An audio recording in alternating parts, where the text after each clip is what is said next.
He was already sitting at the table when I walked in, Derek Stroud. My wife's new friend. Candlelight. 2 glasses. And a smirk that said he thought I'd just turn around and leave. He leaned in and said, "Back off, old man. I'm Franklin. I'm 63. I don't raise my voice, and I don't throw punches, not anymore." But that night, I realized silence doesn't mean surrender. What would you have done if your wife brought you to dinner, just to let another man tell you to walk away from your own life?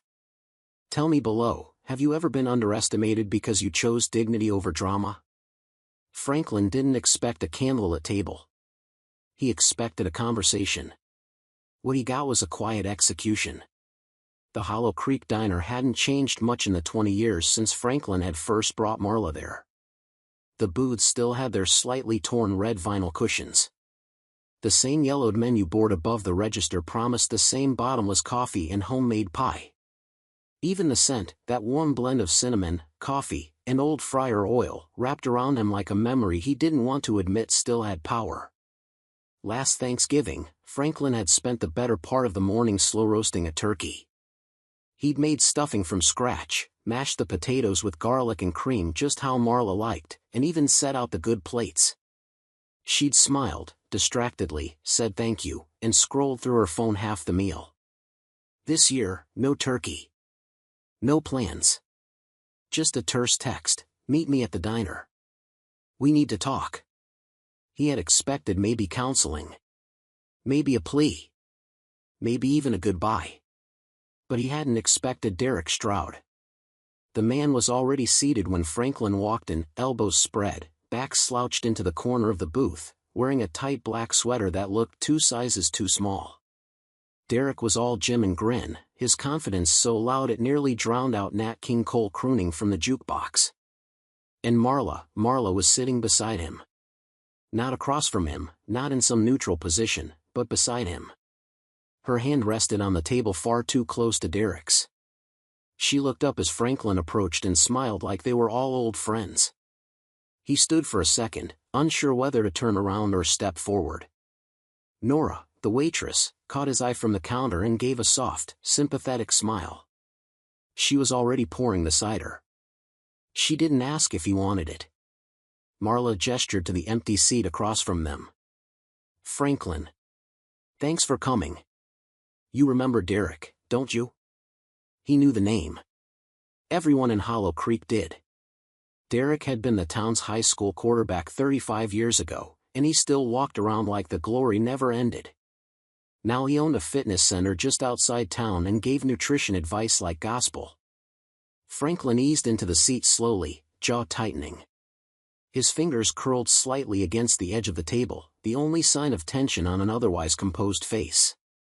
Derek leaned forward, voice smooth but lacking warmth. "Let's not make this complicated, man. We're not kids. You deserve honesty." Franklin didn't respond. His eyes flicked to Marla. She didn't look away. Derek continued, "We've been seeing each other for a while. I didn't mean for it to happen, but it did. And now it's out there." Still, Franklin said nothing. The diner's holiday wreaths reflected in the window behind Derek's head, green and gold shimmering slightly in the warmth of the lights. "You can be angry," Derek added, "but here's the deal. You can walk away with your dignity. Or you can make a scene." Marla reached for her cider. Her hand was steady. Derek's tone hardened just slightly. "You don't want this to get messy." Franklin finally looked at him. Not down. Not away. Right into his eyes. "You're mistaking my stillness for surrender," he said, calmly. The silence that followed was heavier than any blow. Even Derek seemed to hesitate, shifting his weight. Nora appeared just then, placing a slice of apple pie in front of Franklin with a gentle nod. He hadn't ordered it. She knew he wouldn't eat it. But some rituals were worth keeping, even if just for dignity's sake. Franklin stood. He pulled a 20 from his coat pocket, smoothed it on the table, and placed a neatly folded napkin on top. Inside was a short thank you note to Nora. He didn't glance back at Marla. He didn't touch the pie. As he stepped outside, the December air met him like a slap. Snow dusted the sidewalks, soft and fresh. His breath fogged in front of him. For a long moment, he stood still beneath the diner's yellow lights. His reflection in the window was faint, overlaid with the image of Marla and Derek still sitting inside, still warm, still unaware that something in him had just shifted. This wasn't rage. Rage burned hot and fast. This was something colder. More focused. The kind of stillness you see in winter rivers, slow, heavy, deliberate. He didn't look back. Outside, beneath snow-dusted lights, Franklin whispers to himself, "This isn't over. But it won't look how you think." Some homes die quietly. Others pretend to be alive just long enough to fool you. Franklin stepped through the front door, and the house met him not with chaos or shouting, but with a silence that felt staged. Like it was holding its breath. The lights were low but on, the heater humming in the corner like it always did in winter, and the smell of roasted carrots and something chicken-like still lingered faintly in the air. It should have felt familiar. Instead, it felt like walking into a set someone else had dressed. He closed the door behind him and stood there, coat still on, scanning the space. On the counter were 2 wine glasses. One had lipstick. Neither were his. The dinner plate sat in the sink, rinsed but not washed, and next to them, a folded cloth napkin, ironed. Marla hadn't ironed a napkin in years. The fire flickered weakly in the gas heater, casting long shadows along the wall. Franklin moved through the house slowly, without turning on any new lights. He wasn't afraid. He just didn't want to disturb the lie it was trying to tell. Upstairs, the bed was made tight as a hotel room, corners tucked, pillows stacked evenly. It was the kind of precision that didn't come from routine. It came from anticipation. He leaned close and inhaled. Her perfume still lingered faintly on the pillowcase, but something else clung underneath, sharper, more chemical. A man's cologne, but not one Franklin owned. Or ever would. He sat on the edge of the bed, unmoving. His hands rested on his thighs, the cold from outside still working its way through his sleeves. The room held its breath with him. In the quiet, his mind didn't race. It just arranged. Observed. Labeled. Accepted. He stood again and walked to her vanity. Neat, too neat. No stray bobby pins, no half-used creams left open. Every brush aligned. He pulled open the small drawer she rarely used and found nothing but a folded receipt. A hotel. 2 nights. Derek's initials co-signed on the reservation line. He stared at it without blinking. The paper didn't burn in his hand. It didn't demand destruction. It just confirmed what the diner hadn't finished saying. He moved downstairs. The coffee pot was still warm, but untouched. He switched it off without a word. On the wall near the dining nook, their wedding photo remained. Marla wore soft curls then, and Franklin's hair was more salt than silver. He stared at the picture. No tears came. Only a dull pressure behind his ribs, as though his body was trying to figure out what to feel and had chosen silence as a default. In the pantry, pushed behind a forgotten jar of molasses and a broken ice cream scoop, he found it, the old radio. Dusty, neglected. The one he'd given her on their first Christmas as husband and wife, wrapped in too much gold paper, with a ribbon she saved for years. He picked it up, turned it over in his hands, then returned it to the shelf. Not everything needed reclaiming. In the den, he opened the drawer beneath the couch and pulled out a small duffel. Nothing fancy. Just his things. 2 pairs of pants. Flannel shirts. The blue sweater she used to say brought out his eyes. Socks, toothbrush, razor. Methodical. No rush. Just clarity. Before he left, he paused in the kitchen, pulled a notepad from the drawer near the fridge, and wrote in firm, steady letters. You chose noise. I choose quiet. He placed the note where she'd find it, beside the stove, beneath the ceramic salt pig shaped like a chicken they'd picked up in Vermont. For some reason, he didn't want to move it. It still made her laugh once. Outside, the air had shifted. Snow had started again, fine powder dancing beneath the street lamps. As he reached the bottom step of the porch, a quiet creak sounded from next door. Mr. Cal Turner stood on his own porch, wrapped in a thick robe, cup of something steaming in hand. He didn't speak. Just nodded once, slow and full, as though he'd known long before Franklin had. Franklin nodded back. Nothing needed to be said. The truth had a way of traveling quietly in towns like Hollow Creek. He stepped off the porch and walked around the side of the house, not toward the front driveway, but to the gate that led to the back alley. His boots left clean impressions in the untouched snow, each step deliberate. The duffel bounced lightly at his side, the zipper clinking now and then like a distant chime. As he passed the workshop, he paused. The light was still on inside. His father's toolbox sat just where he'd left it years ago, beneath the pegboard that hadn't held new tools in over a decade. He almost opened the door, just to touch the wood again, to anchor himself. But instead, he looked once, softly, then kept walking. His phone buzzed just as he reached the gate. He pulled it from his coat pocket. A single message lit the screen. "You done being dramatic yet?" He stared at it for a long while, thumb hovering. But he didn't type anything back. He didn't need to.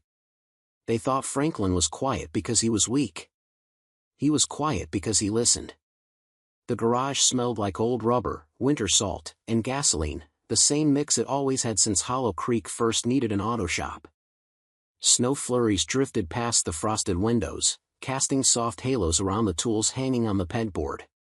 The back office was warmer, cluttered but comfortable, and the coffee pot gurgled in the corner like it had nowhere else to be. Franklin sat across from Eddie Malone, who wore the same flannel he'd probably owned since his cop days. Eddie had always been the type who didn't ask questions unless he already knew the answers. Today, he just sipped from his chipped mug that read retired, not tired, and waited. "I'm not looking for trouble," Franklin said, his voice steady. "Just truth." Eddie nodded slowly, setting his mug down. "That why you're not yelling?" Franklin gave a faint smile. "You ever known me to yell?" Eddie chuckled. "Fair point. But people don't usually come here with that look on their face unless they're about to blow something up." "I'm not," Franklin said. "At least not loudly." Eddie leaned back in his chair, laced his fingers across his stomach. "Tell me how deep this goes." Franklin didn't lay it all out. Just the shape of it. The diner. The necklace. The wine glasses. The hotel receipt. Derek Stroud. Marla's silence that had grown louder than any argument they'd ever had. Eddie listened like a man filing cabinets in his mind. When Franklin finished, Eddie stood, moved to the file cabinet in the corner, and pulled out a folder marked Public Records, Leases. He laid it on the desk without fanfare. "Derek's been sloppy," Eddie said. "Co-signed a lease for a downtown apartment last month. Not his primary residence. Hotel bookings too. One of M's under Marla's old initials, MHG. I checked dates. They line up with the school fundraiser weekend she told everyone she was at." Franklin stared at the pages, but didn't reach for them. "You kept all this?" "I keep a lot of things," Eddie said. "Sometimes justice doesn't wear a badge." The door jangled suddenly. They both turned as Sadie Garner stepped inside, brushing snow from her coat. She looked surprised to see Franklin, then almost relieved. "Didn't expect to find both of you in the same room," she said gently. Franklin stood. "Afternoon, Sadie." She nodded, eyes soft. "I don't mean to interrupt. I just needed to drop something off." She reached into her purse and pulled out an envelope, slightly worn at the edges. "Marla wrote this. A while ago. Never sent it. I found it when she asked me to help clean out her study drawer last spring." Franklin hesitated. "Why give it to me now?" Sadie looked at him squarely.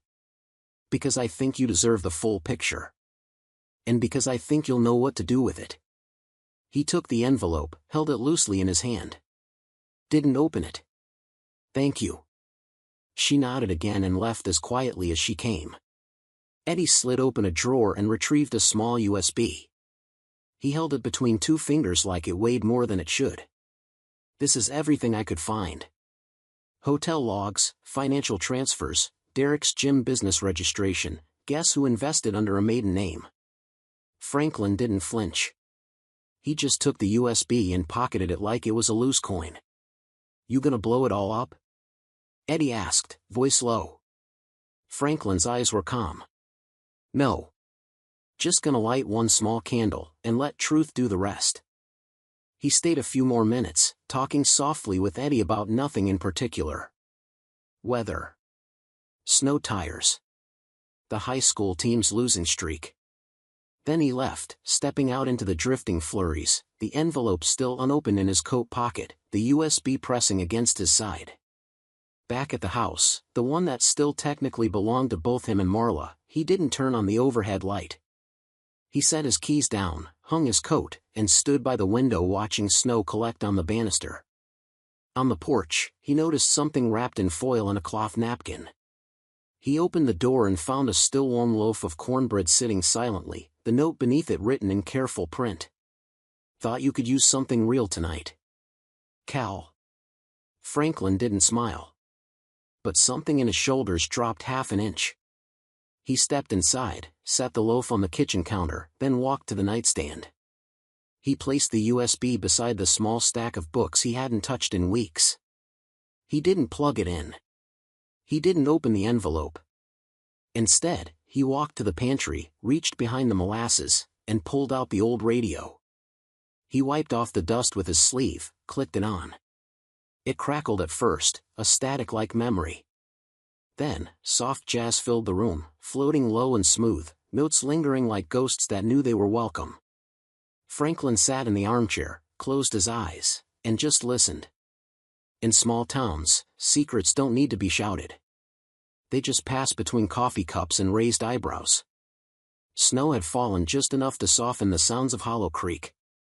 Tires made no complaint on the slush-lined streets, and conversations slipped quietly between porch railings and shop windows.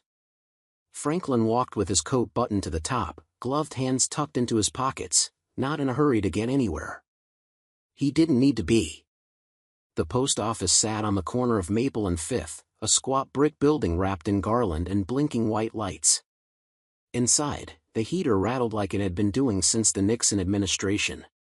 A few neighbors stood near the counter, chatting more with each other than with the postal clerk. Franklin nodded to them politely as he approached the bulletin board, pretending to read while listening. Heard she's already calling him her partner, one woman whispered, her voice thick with curiosity more than judgment. Not even divorced yet. Oh, honey, the other replied, they've been walking hand in hand since Halloween. I seen it at Murphy's grocery. Franklin didn't turn. Just stared at the yellowing flyer for the Hollow Creek High School Alumni Winter Gathering, December 17th, Community Hall. There was a time when he would have smiled at the thought. Now, it just reminded him of what it felt like to be 14 again. Outmatched. Unspoken for. As he stepped back into the snowy light, he caught a glimpse of a familiar truck idling across the street. Derek. Leaning against the side, sunglasses on, arms crossed like he was posing for something. Franklin didn't pause. He turned his collar against the cold and made his way toward the hand-painted sign of Whitman's Books and Things. Inside, the bell above the door chimed softly. The warmth wrapped around him immediately, cinnamon, paper, the faint hum of an old heater struggling to keep up. Shelves curved around the shop like a library that had forgotten its edges, and behind the counter stood Joanne Whitman. She looked up, eyes twinkling. Franklin Hale, she said, not surprised. Still drawing trees on napkins? He gave a small smile. I think the napkins were the only things listening. Joanne chuckled, reaching for the kettle behind the counter. Still take cider the same way? Few things worth changing. She poured him a cup, handed it over with both hands. Her fingers were lined, but warm. I heard, she said gently. I know, he replied. They sat near the back, among stacks of books that hadn't moved in weeks. She didn't press. Just sipped her cider and looked at him the way only librarians know how, like she was cataloging the invisible weight he carried. "You know," she said eventually, "Derek was a storm in a football jersey. Always looking for a wall to crash into." Franklin stared at the steam rising from his cup. "And I was the wall." She smiled sadly. "But you never cracked. Just absorbed the hit and kept walking." He thought about that. About lockers and hallway sneers. About how he'd never once fought back, but remembered everything. "Didn't feel like strength at the time," he said. Joanne tilted her head. "You weren't weak back then. Just surrounded by noise too loud to hear your strength." Outside, the jingle of Derek's keys broke the moment. They watched through the window as he got into his truck and drove away, never glancing toward the shop. Joanne didn't say anything. Neither did Franklin. But something settled between them in that silence. Franklin stood after a while, thanked her, and reached for the second cup of cider she'd quietly poured and capped. "For Mr. Turner," she said. He nodded. "He still likes it warm." She smiled. "He still likes most things quiet." As Franklin stepped outside, the cold touched his cheeks like a familiar sigh. He walked slowly through the snowy path that led to Mr. Turner's porch. The boards creaked under his boots, and the wind made the wreath on the door tremble softly. But the rocking chair was empty.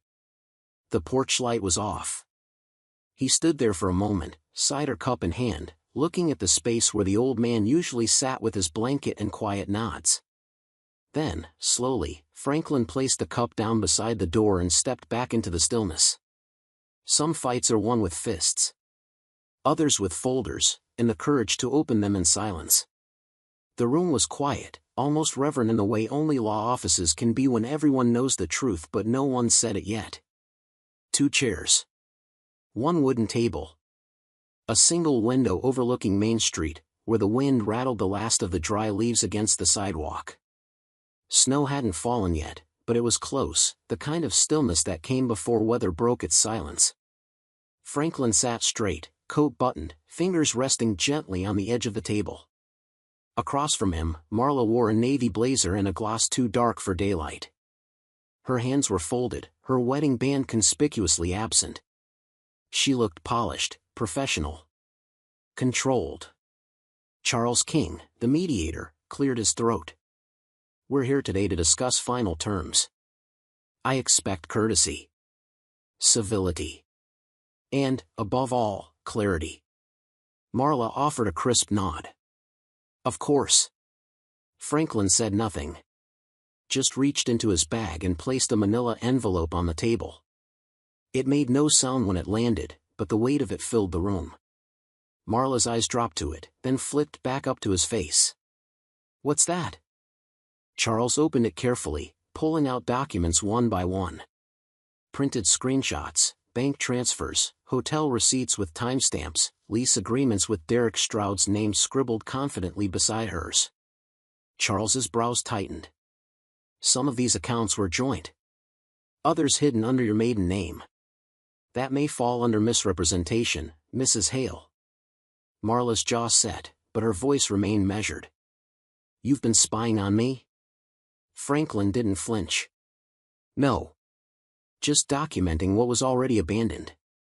She looked away, out the window, then back again. "You've always been dramatic when hurt." "I've always been quiet when disappointed," he said. "You just never listen long enough to know the difference." Charles tapped his pen against the lease page. "This isn't a trial, but these documents complicate claims of financial dependency. Mr. Hale is within rights to deny spousal support." Marla folded her arms. "So what? You want to ruin me?" "No," Franklin said gently. "I'm offering you the cleanest exit you'll ever get." Charles looked between them. "Franklin, can you state your terms for the record?" Franklin didn't look at either of them when he spoke. "No alimony. No shared assets beyond what she's already moved. She keeps her name. I keep my peace." Marla's voice wavered. You think you're noble. But all you're doing is punishing me without raising your voice. He turned to her, calm and steady. You asked me to meet you for dinner. What you did was serve a funeral and call it closure. She looked smaller now. Like her heels weren't giving her as much height as she needed. Why are you doing this? Franklin's answer came without hesitation. Because I remember who I was before I became who you needed me to be. Charles set down his pen and leaned back. You're calmer than most. That usually means you've already let go. Franklin stood, buttoned his coat, and nodded. I have. Marla didn't say another word. She didn't have to. The silence in the room had already chosen sides. As Franklin stepped outside, the air hit him with that pre-snow sharpness. The cold slid down his collar, but he didn't pull it tighter. His phone buzzed. A message from Eddie. He's been using your name at the gym, Frank. You should see this. He didn't take anything from her. He simply stopped giving away parts of himself. The rental cabin sat at the edge of Hollow Creek, its porch facing a quiet grove where the trees held snow like secrets. A soft dusk had begun to settle, casting everything in that blue hush just before night takes hold. Smoke curled gently from the chimney, and inside, the fireplace flickered steady, sending a glow across pine-paneled walls and a kitchen that smelled faintly of ginger and warm bread. Franklin stood near the window, a mug in hand, watching snowflakes drift sideways in the wind. He'd lit the fire an hour ago, just after rereading Sadie's letter. One line still lingered in his chest like a pulse. I never dared speak up. But I saw you. I always saw you. The knock came soft, polite, no urgency. He opened the door to find Joanne Whitman wrapped in a thick scarf, cheeks flushed, a paper bag cradled in her arms. I brought 2 things, she said. One's edible. One's audible. He stepped aside, letting her in with a nod. She moved easily, like she'd done it before, like she belonged in quiet spaces. She set the bag on the table and pulled out a still-warm loaf of bread, then a small rectangular bundle wrapped in cloth. When she unwrapped it, Franklin's breath caught slightly. It was the old radio. Cleaned, polished. The dial glass no longer clouded. She plugged it in, turned the knob gently. A pause. Then the soft crackle. Then jazz, low, warm, like a voice leaning in close just to say, "You're still here." Joanne didn't comment.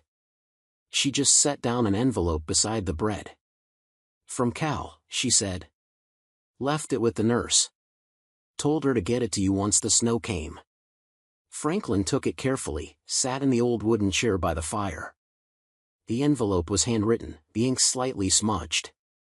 Inside was a short note in Cal Turner's unmistakable neat hand. Frank. Don't let the good ones pass twice.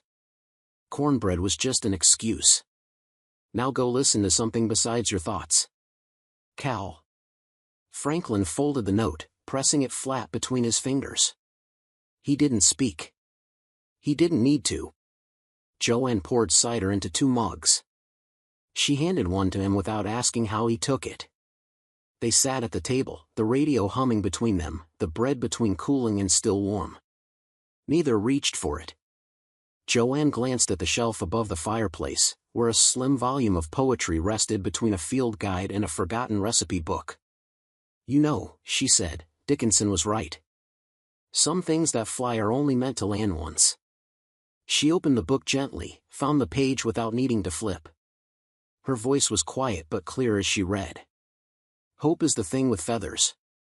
That perches in the soul. And sings the tune without the words. And never stops, at all.